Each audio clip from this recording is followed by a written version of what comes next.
Welcome to the Antidote, where we're turning the tables on your media landscape. This is Greg and Karen. And this is Jeremy Roth Kushel. Jeremy, we're already up to part five on our series from 9/11 to 11/9, and during our first four episodes, we've started, I think, going from a general broad overview of the idea. I think our general overview or general um, goal with this program is to just show the similarities in terms of what we have identified as I think, two very major, obviously very major events, defining events in our time, and how really I think the 9/11 operation, which of course was the events of September 11th, 2001, and what we've come to identify as 11/9, the actual morning of the election of Donald Trump, which of course was the day after the actual election when everyone voted, and how these two events correlate with a number of the same players, a number of the same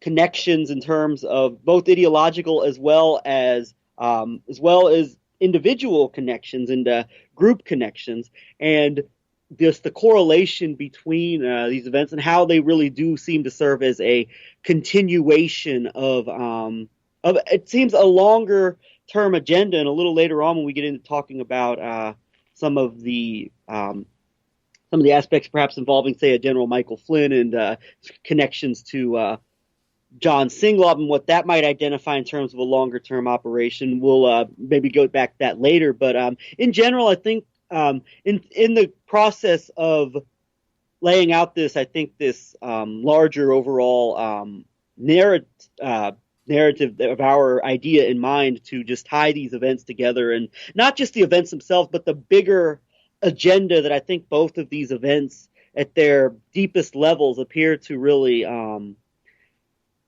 correlate with, and are in a lot of ways a continuation of much longer term agenda that really, I think, with the benefit of hindsight, when you look back 17 years later at September 11th, as well as current events in relation to this whole Russia narrative, as well as other events going on in the globe, not only in the Middle East, but globally, I think you do see a major correlation. And in the process of that, we've been in the last couple episodes talking about a lot of the individual players, some of the on the ground aspects of September 11th, as well as some of the psychological manipulations as far as narratives are concerned, the framing of narratives in the post September 11th world. And there's a major correlation with all of that. And in this episode, I guess we're going to start off with somewhat of a follow up of what we were getting into at the end of our show last week, where you read this.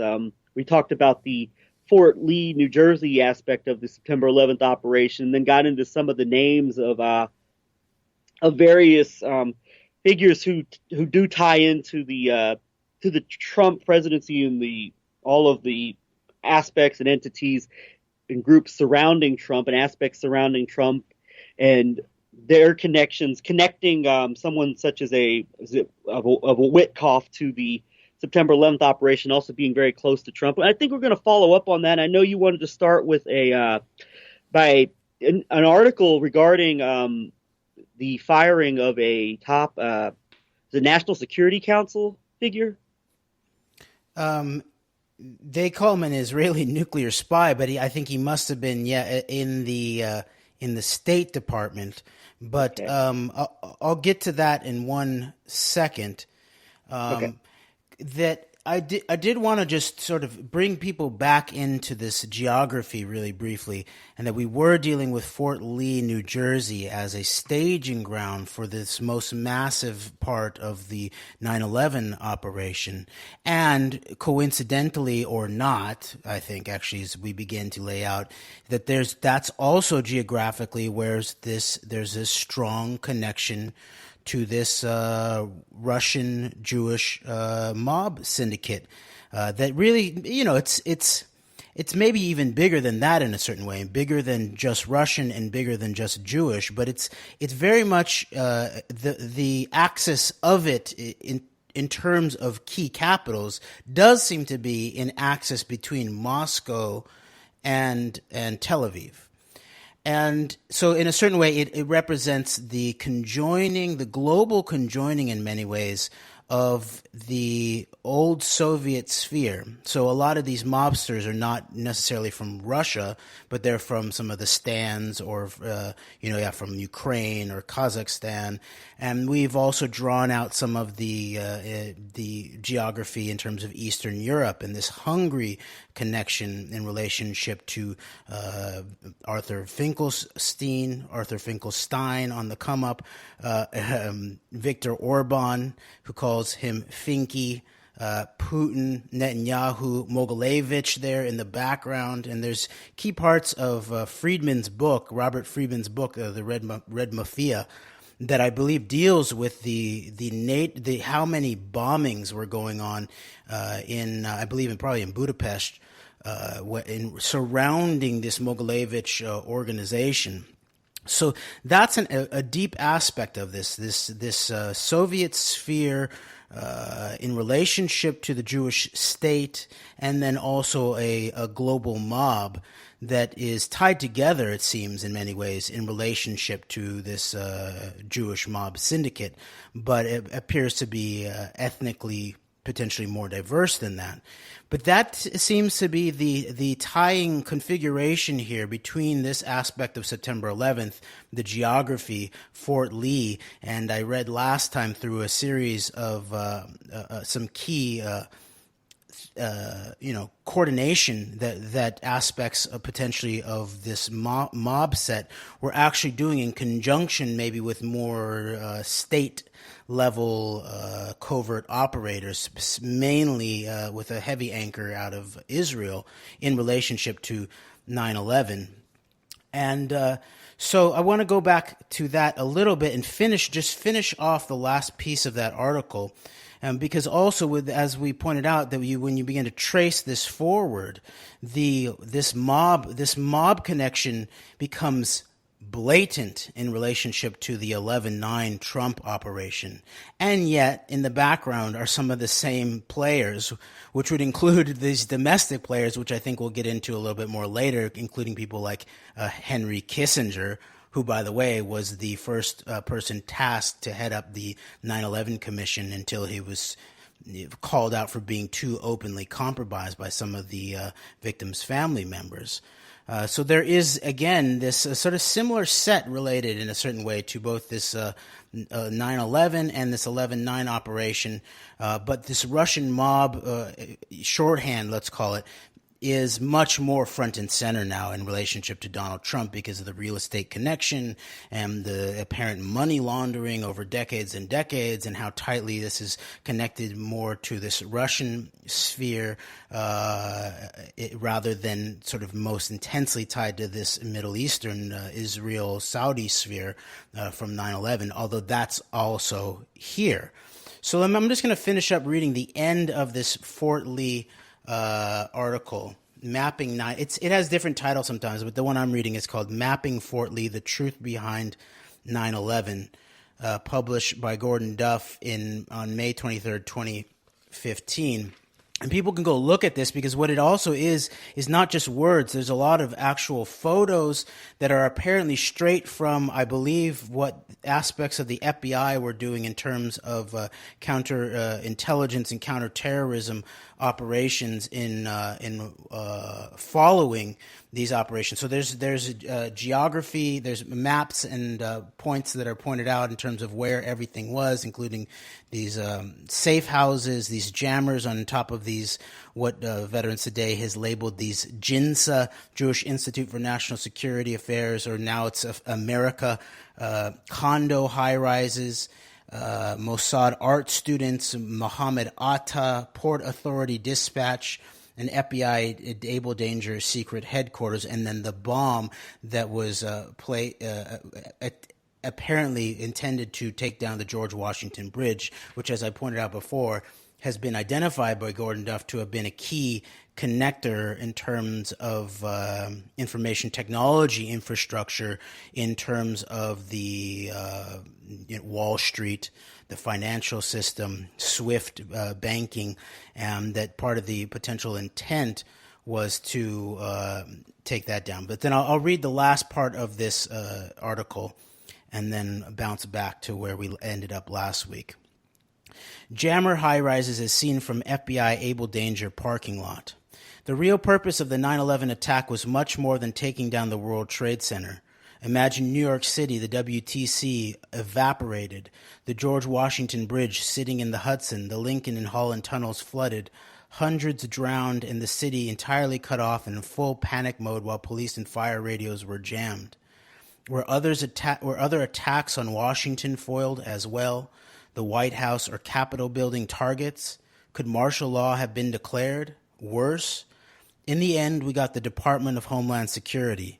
This reminds me of the Len Deighton book SSGB, a fictional tale of Britain's Scotland Yard working for the German SS after Hitler's successful invasion of the UK. We got the DHS after losing a war with AIPAC. You just can't make this stuff up. VT requests that the officers who arrested the Israeli suspects with the quote, thousands of pounds of explosives, unquote, CNN, or who were captured, quote, as the van exploded, unquote, come forward. We also ask that all the witnesses of the second plane that was allowed to fly out of the U.S. that day come forward to confirm that it carried the, quote, exiting, unquote, Israeli team, including the above-mentioned ones who were caught. We know who authorized the plane to leave, a key aspect of the operation, including the New York City law enforcement officials that performed some magic tricks that day. And what they're referring to, right, in terms of that second plane is what we've reported on before in reading through, I believe, a Wayne Madsen and Christopher Bolin have both reported on this plane that we're very aware from things like Fahrenheit 9/11, Michael Moore's film, I believe it was in there, about the flying out of all of the Saudi elite and people connected to bin Laden on September 11th. But who among us has really heard about this Israeli flight, this El Al flight that was apparently coordinated by some high-level Pentagon official and took off with these exiting teams. So that's a great point. That's a great point. So I want to just jump back into this article that I brought up at the very end of our last recording, titled "Debunking the 28 Pages, Top Secret 9/11 Document Revealed" by Jeff Smith on July 19th, 2016. And before I jump back into this diagram and explain it a little bit with some more background, I do want to jump into this article that you mentioned, Greg, that came out right. This must have been like right after the inauguration, I would imagine, right? This is it's titled "IAEA Source: Trump Fires Accused Israeli Nuclear Spy Tom Countryman," by Gordon Duff on January 29th, 2017. Yeah. But then there's a picture of Tom Countryman. It says "Accused Nuclear Spy Tom Countryman Fired by Tillerson." Yeah. Right. So it's interesting. And that's interesting. It's interesting, especially in regards to when you consider like the war within the deep state, so to speak.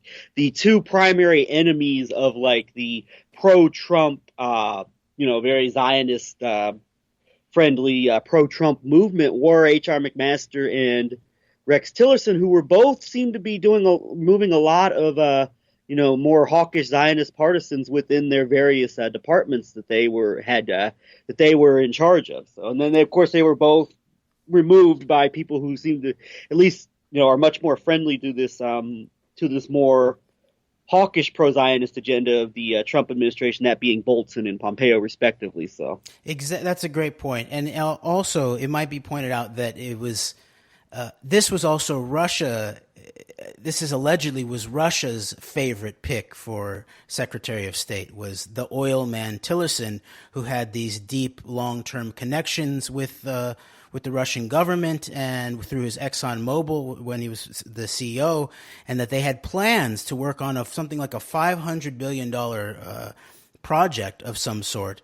And so to me, it sort of reminds me a little bit of these some of these foreign policy splits between the sort of these old school oil guys and these sort of Zionist war hawks of some sort, and especially in relationship to something like Iraq, and going back to our show about the war for oil for Israel, the Iraq war for oil for Israel, really sort of got into that whole false dichotomy that was created about a limited or even red herring about that the invasion of Iraq was about American oil interests. And so then that sort of covered up that there was oil interest. Obviously, Iraq was and is a major source of oil in the world, but it was very much tied into these deeply Israeli networks that we laid out in that program that related very much to this Gary Vogler book about the politics of oil. I think that's what it was, and showing that the people who had been put in charge of this oil operation in Iraq were very much Israeli partisans, if not Israeli agents, such as one Michael Makovsky, identified by Gary Vogler as having trained in the Israeli Foreign Service establishment, and then Vogler saying that his intelligence community contacts in the U.S. said 98% of Israeli Foreign Service are intelligence. So basically, the so-called U.S.-Iraq oil policy being put in the hands of what was very likely, blatantly someone who was trained in the Israeli Foreign Service, but then also someone who was very likely also trained as an intelligence operative by a foreign state. And then also that then links up, of course, with where did Makovsky end up is at Jinsa. All right, so there we see this again. This sort of the Russian interests in relationship to this 11/9 operation seem to be a lot having to do with things like business ties, sanctions, sort of trying to eliminate sanctions, increase certain potential money laundering ability to get money flowing back and forth. And then you see Tillerson taken out and replaced by the kind of people that you mentioned, Bolton and Pompeo, who are much more heavily tied into this hardcore Zionist warmonger set. So thank you for pointing that out, Greg. I'm just going to read the first part of this article to just give a sense of who Jeff Smith is, who is the go-to person on this article about debunking the 28 pages, and who apparently helped supply Veterans Today with some of the actual 9/11 investigation via FBI-abled danger, counterterrorism, counterintelligence, looks like faithful, patriotic operatives. So, by Gordon Duff with Jeff Smith, VT editors. When Secretary of State Tillerson fired Tom Countryman, we have no idea why, but here at VT, Countryman is well known. While at the IAEA, VT editor Jeff Smith investigated Countryman for his role in passing nuclear weapons secrets to Israel, including the, quote, pit matching specifications, unquote, that allowed 350 stolen nuclear pits to be paired and remachined in Israel. According to sources, including a high-ranking former White House advisor working with the FBI investigating Israeli espionage, Countryman's stolen nuclear secrets were passed by Bush, quote, terror czar, unquote, Richard Clarke, directly to Israeli Prime Minister Benjamin Netanyahu. Our source was at the Israeli embassy reception as part of the group with Netanyahu, Condoleezza Rice, and Paul Wolfowitz when Clarke turned over the materials, printed in bulk. FBI agents outside recorded the whole thing as one of the attendees, based on a secret agreement with Rice, was carrying a recording device. Yes, we have this quality of information, which has been in the hands of a Houston grand jury since 2007. Then it shows a picture of Bill Richardson, and it's titled Former Democratic Governor of New Mexico and Director of the Department of Energy Bill Richardson, listed as a, quote, leak source, unquote, for missing nuke secrets. The pits were stolen from the Pantex facility in Amarillo, through an operation run by imprisoned, quote, Lord of War, unquote, Victor Bout, working for Israel. The pits, according to our sources who ran the investigation, were removed in refrigeration trucks and taken to a fertilizer plant in West Texas. Then it has a picture of a massive explosion, aftermath of an explosion from this fertilizer plant in West Texas. From there, they were taken to the port of Houston and loaded for transit to the Canary Islands. From there, they were loaded on planes for Mauritius, where they were stored for sorting at an iron mine owned by former South African Prime Minister de Klerk. Then it shows a picture of, it's titled VT editor Dmitry Kolozov in the background with Victor Bout in Thailand. And we'll put Kolozov aside for now, but he's an important whistleblower of some sort, and he's a former Soviet nuclear intelligence officer, and people can go look up his interview that he did with Kevin Barrett that describes what he knows about the history of nuclear explosions and tactical nuclear explosions that include things like the infamous Vela incident off the coast of South Africa, I believe in '79, that is now widely recognized to have been a joint Israeli-South African nuclear test. But he also has identified things like the 83 Marine barracks bombing, I believe, within southern Lebanon, as also having a micronuclear signature. And he also identifies he says direct man-to-man testimony that Michael Harari, the infamous Mossad operations officer for decades, who worked hand in hand with the Bush CIA gang in relationship to even things like Iran-Contra, but also the Panama and all of the weapons and drug flow down through Central and South America, that Harari had said basically that he was celebrating his role in helping organize 9/11 when they were in Thailand together, I believe, the morning after. So we'll leave that aside for now, but people should go look into Dmitry Kolosov's testimony and see what they think of it. So this is a picture that they have where Victor Bout is in the foreground and then Dmitry Kolosov is in the background, and this is in Thailand. Back to the article. When President Clinton ordered the investigation shut down in 1997, former President George H.W. Bush financed it personally, bringing the team of Jeff Smith and Roland Carnaby to Houston. Carnaby was murdered by Israeli security dressed as a Houston police officer in 2005.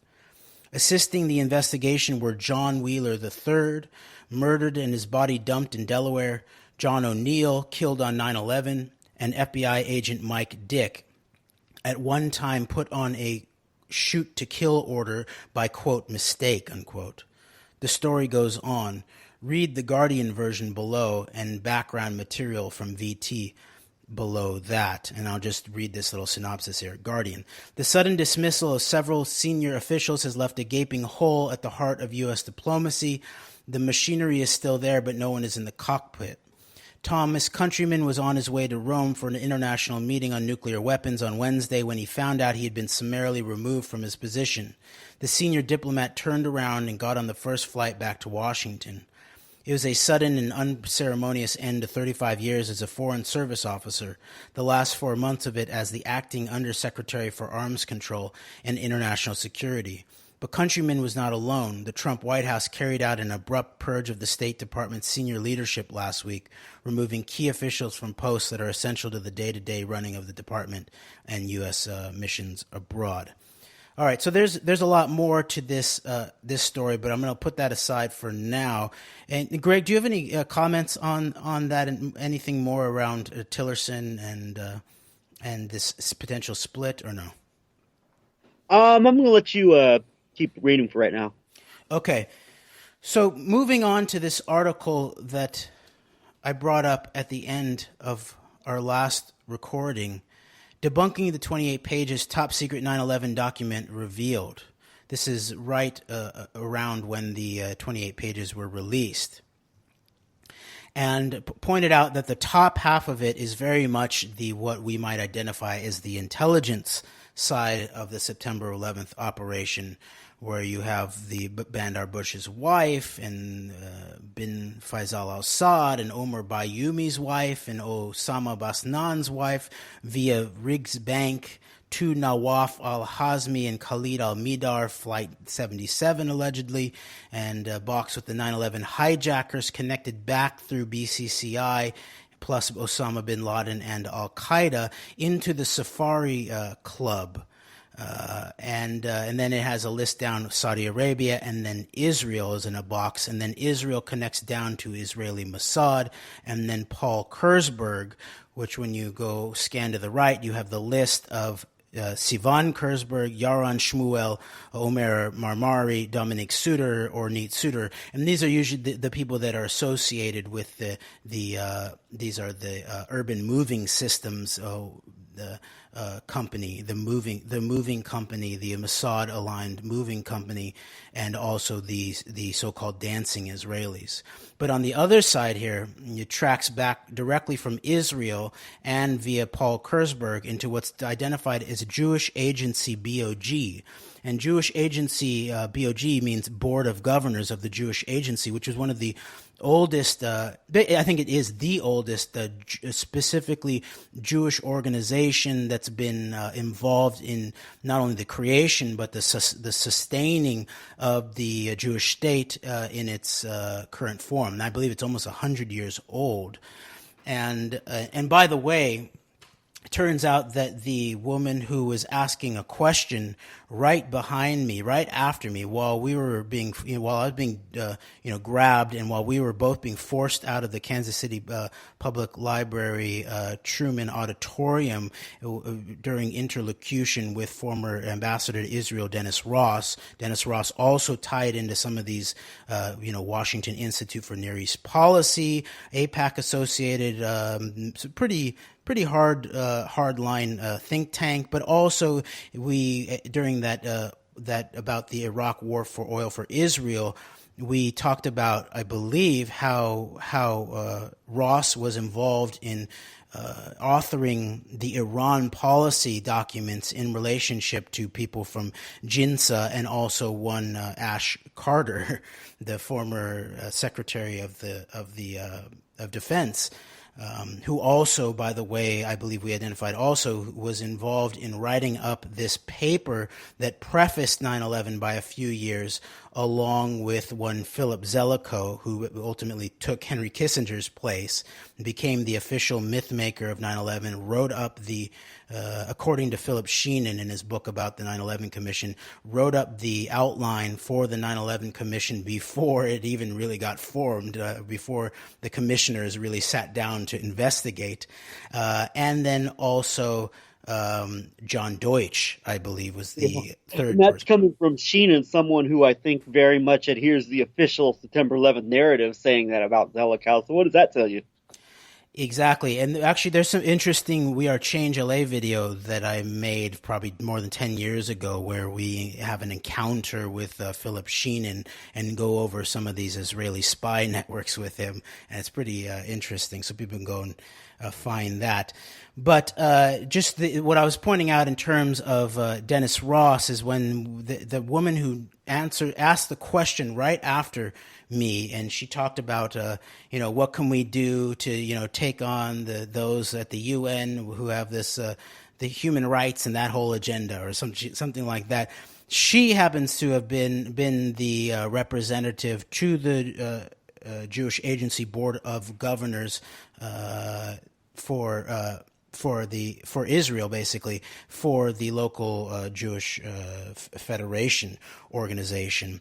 And the other reason I wanted to bring up the just Jewish Agency Board of Governors is that the key figure there, who sat at the top for probably more than a decade, I think, is one Natan Sharansky, who we will get into later in this program or in later programs, who is a key figure in all of this, both in terms of the allegations around his acceptance of basically blatant mob money through a guy named Luchansky, but also the role that he played as the somewhat, he was sort of the progenitor of this whole concept of the new anti-Semitism, and linking this idea of anti-Semitism to criticism of Israel as the Jewish state.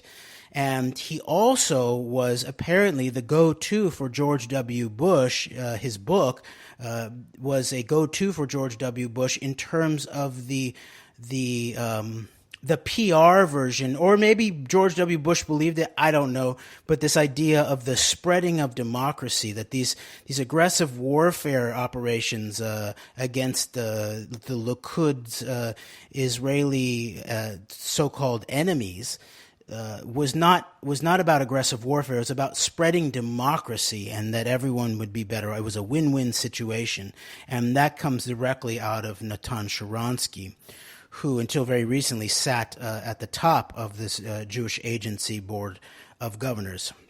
So that is very interesting. So this is, and once again, the source is said to be FBI Able Danger, classified, quote, top secret /SC, unquote, files on 9/11. This is who the FBI believed was responsible for 9/11 from the suppressed investigation.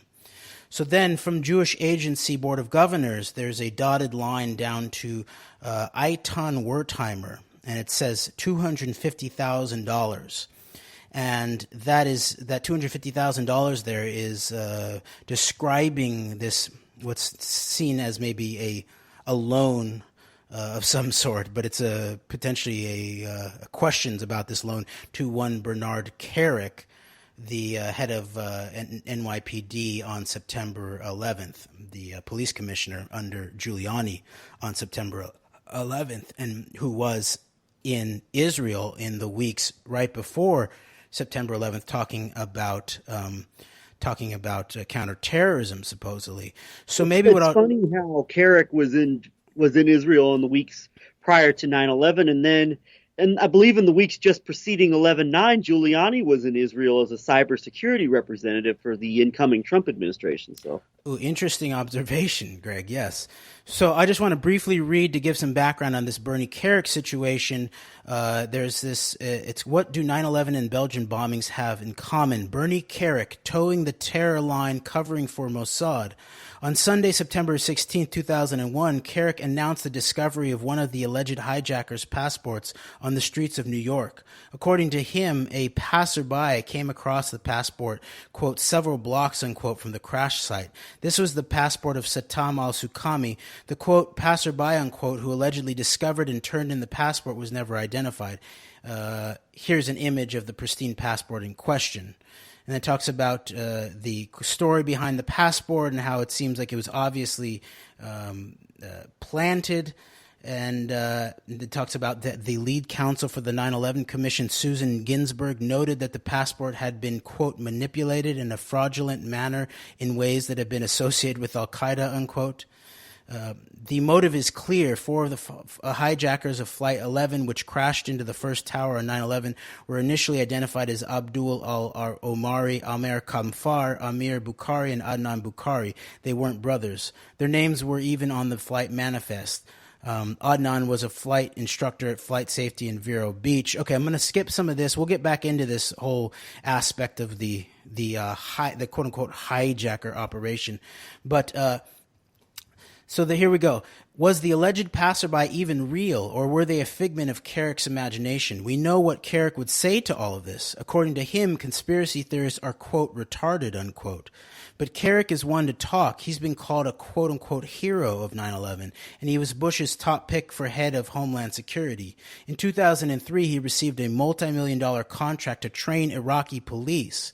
Now, on a side, remember that you pointed out yesterday, Greg, that this connection to Greenberg, to Hank Greenberg, the head of AIG, and tied into this Council for the National... It was his son, actually. His son was the CEO of AIG on... Oh, no, I'm sorry. I apologize. He was Greenberg's head of AIG. It was his son was the head of CEO of Marsh McLennan on the morning of September 11th, at the time of 9/11. Exactly. And then you pointed out that I believe probably the managing director, Paul Bremer, who was missed the work or missed the meeting somehow and ended up on live television giving us the Ehud Barak line about what September 11th was and who did it. That Bremer ended up being the head of the Coalition Provision Authority in Iraq. So we also have these, these networks, these circles here. So Kerik goes from 9/11 Manhattan geography to training police in Iraq.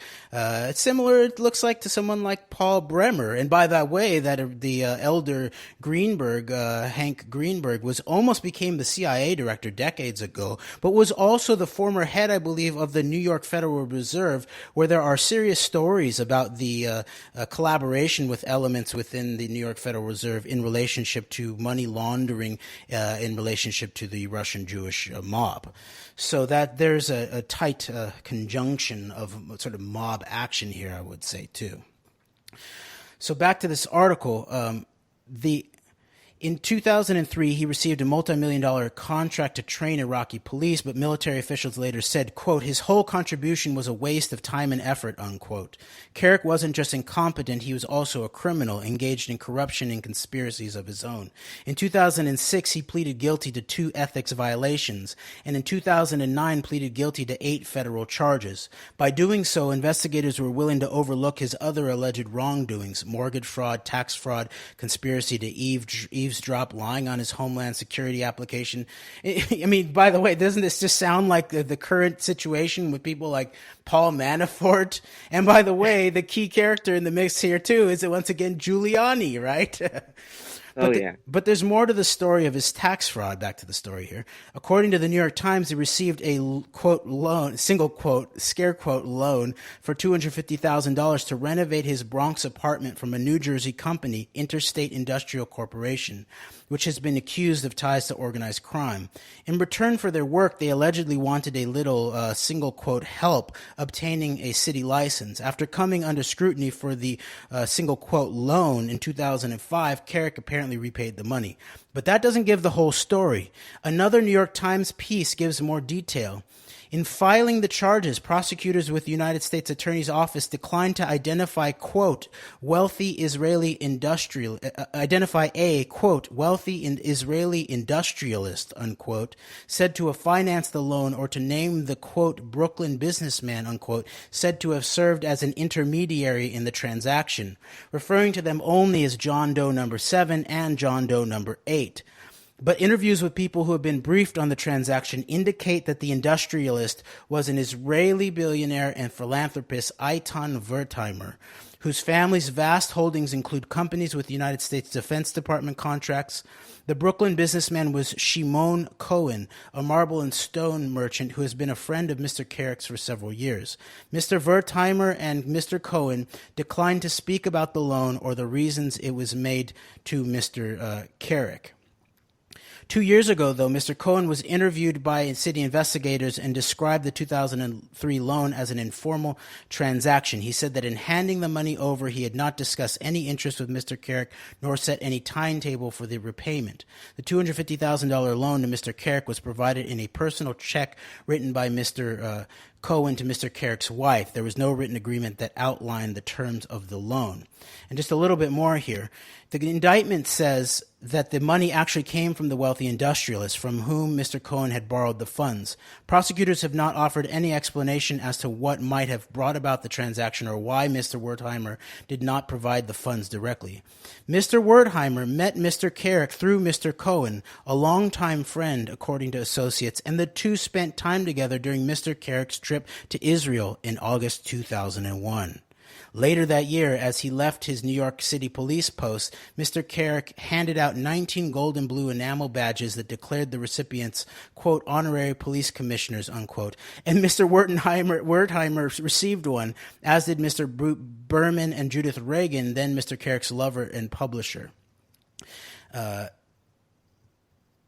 Okay, then it talks about his tryst with Reagan, apparently in a local apartment. Then it says, the real estate developer Stephen C. Witkoff, who is listed in the indictment as John Doe number 5, who paid more than $236,000 in rent for Mr. Kerik from 2001 to 2003, also received one of the badges.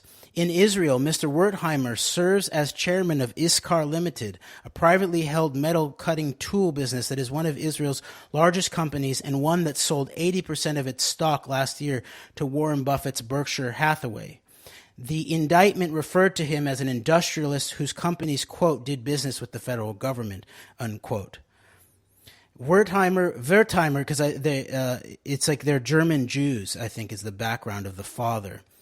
Was chairman for metal cutting tool business Iskar Limited, one of Israel's largest companies. His father, Steph, former Knesset member and notorious free enterpriser, that's in single quotes, also happens to be the second richest man in Israel. But did you catch that bit about a trip to Israel in August 2001 where he met with his money man Wertheimer?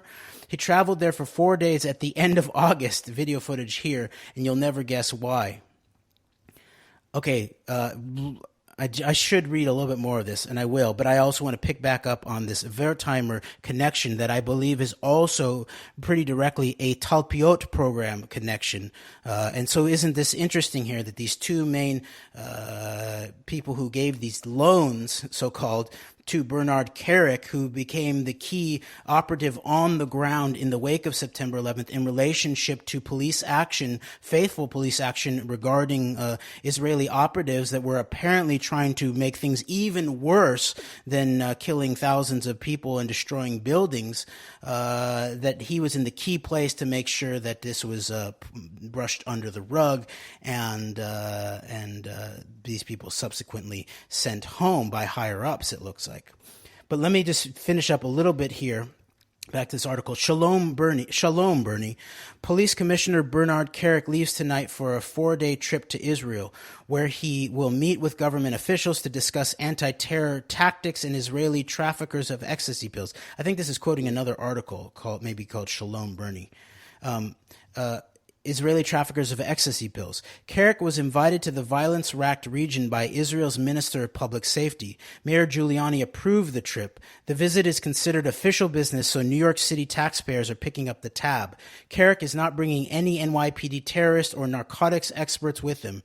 Referring to the ecstasy issue, Kerik said, quote, I think I'll be giving them information with regard to seizures we've had and intelligence we've had on narcotics trafficking and see if we can coordinate better or work better together to address some of these issues.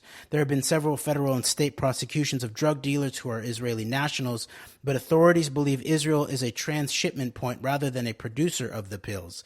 Kerik himself is no stranger to the Middle East and traveled to Israel before becoming commissioner. Before joining the NYPD, he coordinated security for the Saudi royal family. While in Israel, Kerik had this to say.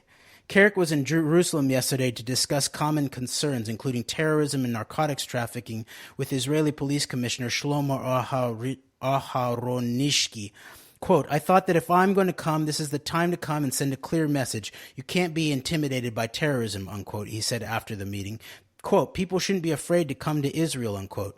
Kerik also assured Israeli leaders that the NYPD will remain on alert for attacks on Jewish institutions in New York as long as Israeli-Palestinian fighting continues. The department is working with the FBI and the New York State Police on an anti-terrorism task force and is on top of all potential threats, Kerik said. Quote, we've been on what we call enhanced alert for the past several months since the violence broke out here several months ago, and we've been doing just fine, he said. That alert status will remain as is until further notice, unquote. And then it goes all into this whole issue of the ecstasy pills and the DEA agents and that whole DEA report about the Israeli spies and how the Mossad was always tracking the alleged hijackers. It refers to Ryan Dawson's documentary, The Empire Unmasked.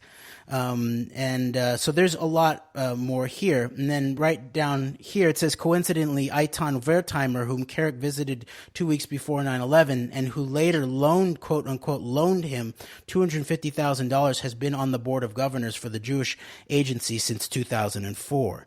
In addition to the arrest of the 5 dancing Israelis pulled over because of the be on the lookout for their van, numerous reports on 9/11 said police also arrested 2 or 3 men, Israelis, in a van near the George Washington Bridge that was full of explosives. The men in the van were arrested. At a press conference on 9/11, Giuliani passed off all questions relating to the Israelis and the other moving vans associated with them to Carrick, who did his best to evade and obfuscate, denying the presence of explosives and avoiding any mention of the fact that the men arrested were all Israelis.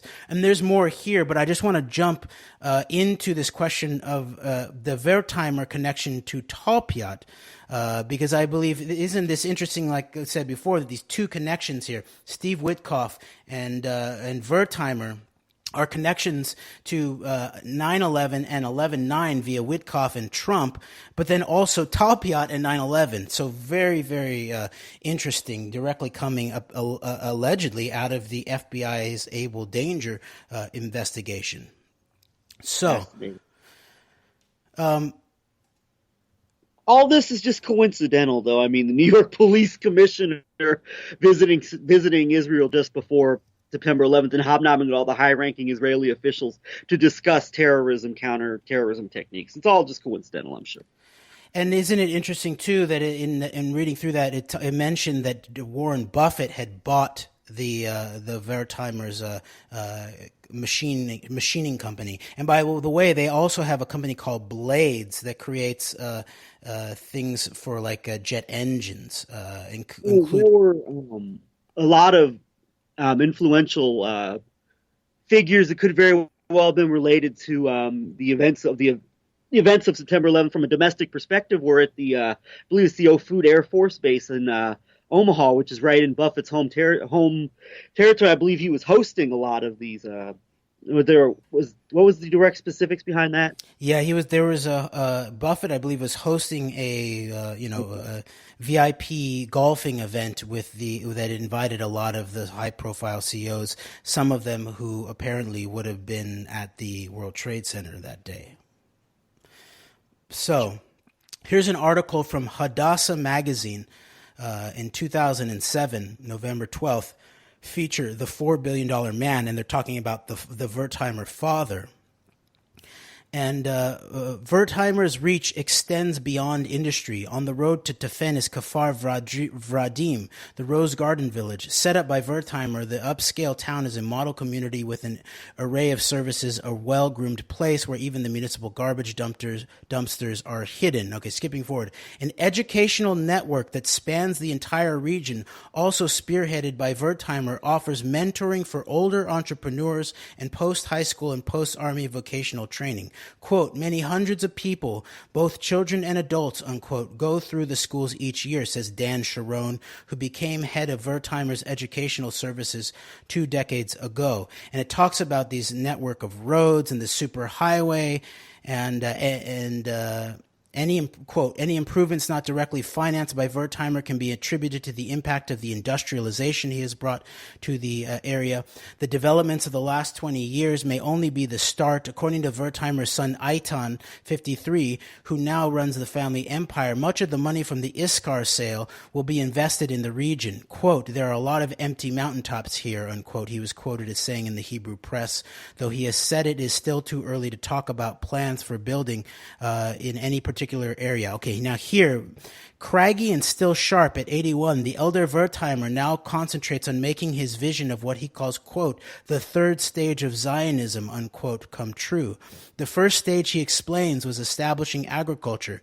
The second was building the military so Israel has the capacity to defend itself. And the third is region-wide economic renewal and industrialization, making things the world needs. Quote, a basic problem of traditional Jewish society, says Wertheimer, a widower with 4 children, 11 grandchildren, and 2 great-grandchildren, was that people knew things, but they did not know how to make things, unquote. Okay, almost there. His long-term goal is to create an economic powerhouse that enriches the entire Middle East for Jews as well as Arabs. Quote, if we don't help our neighbors, we will create envy, but if we show the Arabs how to be part of the world, to sell products in Japan and buy in America, the commerce and global thinking we create will be tools for people to work together, unquote, says Wertheimer, who outlined his ideas for what he calls, quote, a Middle East Marshall Plan, unquote, in a speech to the United States Congress in 2002. Quote, people are dangerous when they have nothing to lose, unquote, he says. To this end, he has established an industrial park at Gebze, Turkey. Plans for similar parks in Jordan and near Rafah on the Israeli-Palestinian Authority border have been sidetracked by politics. Quote, someone told me that Wertheimer had made an accounting that if you take 40 dunams of olive trees, you can, with difficulty, support one family, unquote, says Sharon. This is Dan Sharon. His director of educational program, who served as director general of the education ministry and was a founder of the Israeli Army's prize Talpiot technology development program. Okay, so there you go. And if you go look in Jason Gewertz's book, Israel's Edge, the story of the IDF's most elite unit, on page 24, it describes who Dan Sharon is. Fortunately, the first commander of Talpiot was an indomitable personality, Dan Sharon. His war experience had taught him that there was a need for such a program well before the idea began taking off. On the first day of fighting in the Yom Kippur War, Egyptian warplanes fired Russian-made Kelt missiles at his base. The Kelts were precursors to today's cruise missiles, boasting pinpoint accuracy. And then you skip ahead. Sharon was a longtime friend of Felix Dotan. They used to meet on Fridays for a spot of brandy. He was very eager to help Dotan, so when the program was finally accepted in 1978, Dotan asked him to lead Talpiot, and Sharon accepted. He had just completed his PhD dissertation at Hebrew University on the, quote, development of thinking and how one can improve his or her own thinking, unquote. So there you go. This is who the loyal aspects of the FBI believe were connected to the New York aspect of the 9/11 operations, was these networks tied in to Bernard Kerik, and then obviously through Giuliani, but then also back into Israeli industrialists connected, directly connected to the origins of the Talpiot program. So, final thing in terms of this story, and then I'll give it over to you, Greg, to wrap it up around some other issues, is this question of Steve Witkoff. And I mentioned briefly this article mentioning he and his sons in relationship to the inauguration. So I just want to read really briefly. Witkoff's talk, Inauguration Presidency over Lunch in D.C., I read this last time. Howard Lorber, Nicholas Mastroianni also stopped by the Café du Parc on Thursday. Developer Steve Witkoff's sons, Alex and Zach, were sorting through packets of various credentials and tickets for inaugural events. They were all planning to attend a candlelight dinner at Union Station Thursday night, a private event for donors to Donald Trump's inauguration committee. Quote, he's been a friend of mine for 30 years, and it's going to be a very proud moment for me. Bet Lou Eisenberg there. I would have a pretty safe bet Louis Eisenberg, Mr. Port Authority, was probably there since it involved the inaugural committee. So there you go.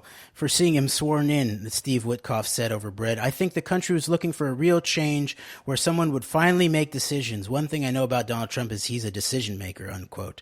Witkoff believes New York City real estate will benefit from Trump's policies, especially if he repeals Dodd-Frank. The law was enacted after the 2008 financial crisis to among other things, protect against predatory lending, and has made it more difficult for banks to invest directly in real estate and CMBS. Experts say it will be difficult for Trump to entirely gut the legislation. Quote, I think New York City real estate benefits the minute Dodd-Frank is defanged, disemboweled, he said over Salmon. Finally, we've got the loudest voice out there, President-elect Trump saying it's got to go, unquote. Quote, regulation is so excessive, it's making it difficult to conduct ordinary course of business, unquote, Alex Witkoff added.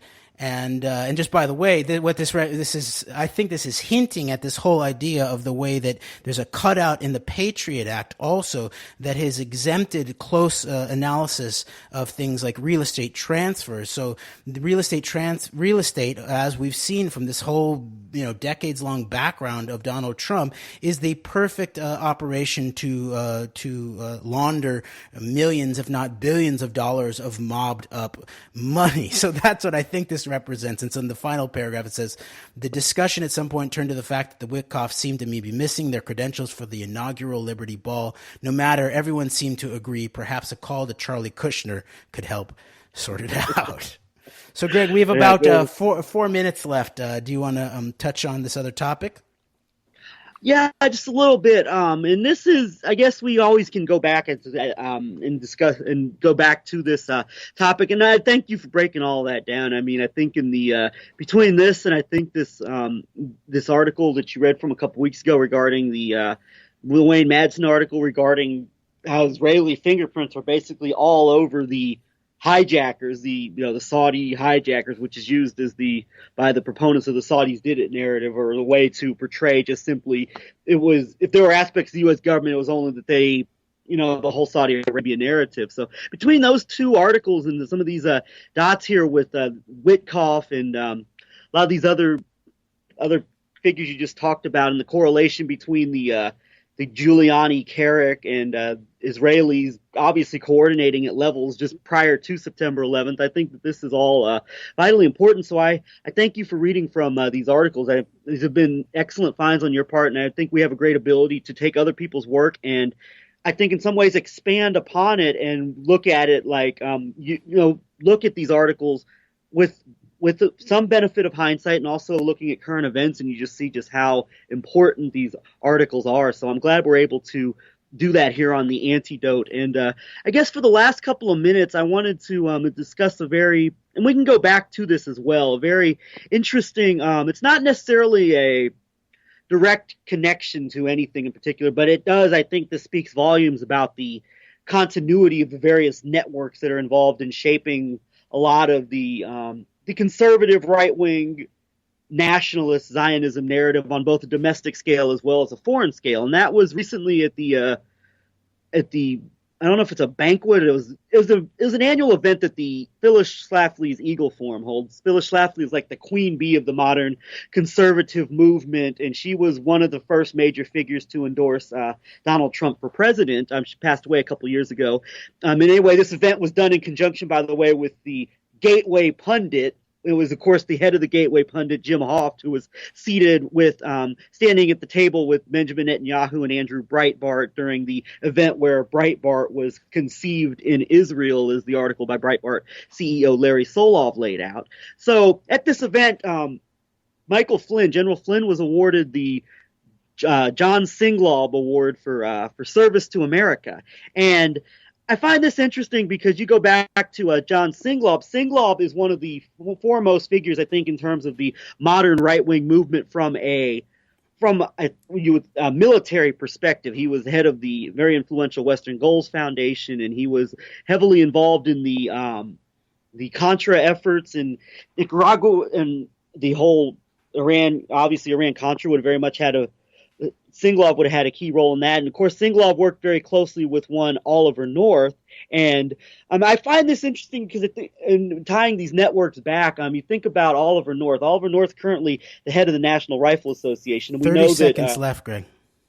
Okay. Anyway, I think when you look at this, when you take into the Singlaub connection, I think what you're seeing here is a continuing nexus between the anti-communist warriors and the pro-Russia under Putin revitalists. And so you take connect these dots together, and I think you can go back with the whole Greenberg Council for National Interest, and you do see a Russian element to this overall 11/9/11 operation. Then you can tie in the figures that go way back prior to, such as General Singlaub and those who were pushing the hardcore anti-communist Cold Warrior narrative in terms of the.